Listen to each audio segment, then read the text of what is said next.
greatest sources of humor, and you remember those days when we were student nurses. You remember those days? You know, we started every shift. Thanks, God. Don't let anything happen to me today. You know, poor little student nurses, they're doing the best they can.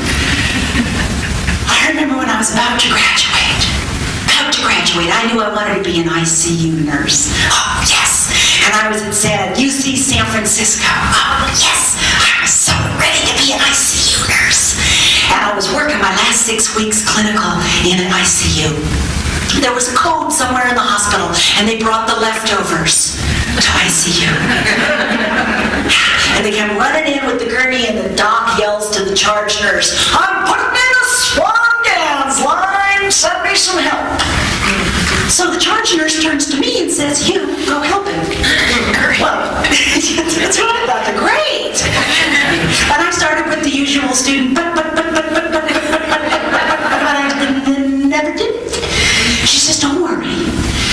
Just go in there and do whatever he says." That was my first mistake.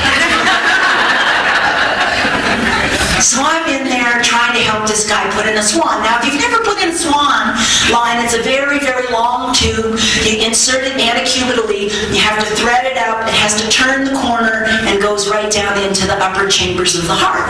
Now, turning the corner can be difficult. Turning that corner can be difficult. So there's a long wire stylet that you put into the lumen of the tube, and it allows you to guide the wire. And sometimes that wire is called the guide, and sometimes that wire is called the introducer.